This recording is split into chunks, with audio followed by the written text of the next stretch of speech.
La Charte des droits fondamentaux de l'Union européenne, c'est un instrument juridique qui a été adopté par le biais d'une conférence, d'une convention plus exactement, et qui regroupait vraiment des sensibilités multiples. On avait des représentants du Parlement européen, des parlements nationaux, des gouvernements des États membres, de la Commission européenne. Donc on a vraiment voulu associer au maximum les différentes sensibilités. On avait également des consultations de la société civile. Et donc ça a permis d'élaborer ce catalogue de droits fondamentaux, cette déclaration des droits propre à l'Union européenne, qui au départ n'avait pas force juridique obligatoire, mais qui depuis le traité de Lisbonne, entré en vigueur en 2009, a une valeur juridique contraignante et a même la même valeur juridique que les traités européens.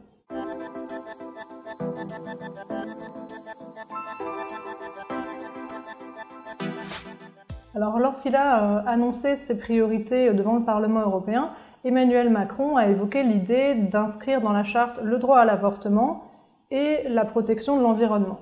Alors, en réalité, pour ce qui est de la protection de l'environnement, on a déjà une disposition dans la charte, on a l'article 37, qui pose la protection de l'environnement en fait en tant que principe. Donc c'est une protection peut-être à minima, puisqu'en fait c'est un principe qui doit être mis en œuvre par du droit dérivé adopté par le législateur de l'Union. Et pour ce qui est du droit à l'avortement, là effectivement il ne figure pas dans la charte, et pour cause, puisque certains États membres de l'Union européenne interdisent l'avortement, notamment Malte. Donc c'était vraiment une sorte d'appel du pied face à l'élection de Roberta Metsola à la tête du Parlement européen, qui est maltaise et qui a toujours affiché des positions plutôt anti-avortement.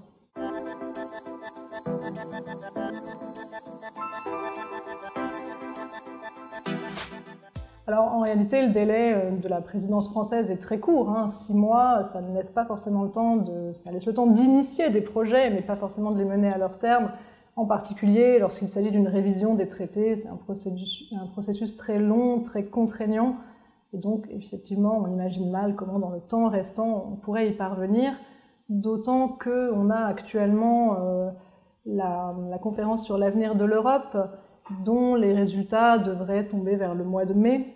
Donc on serait déjà quasiment à la fin de la présidence française, et il est délicat de ne pas attendre les résultats de cette conférence citoyenne, qui vise à associer les citoyens à la modification éventuellement des traités, puisque Emmanuel Macron a estimé qu'on pouvait, à l'issue de cette conférence sur l'avenir de l'Europe, parvenir à une modification des traités.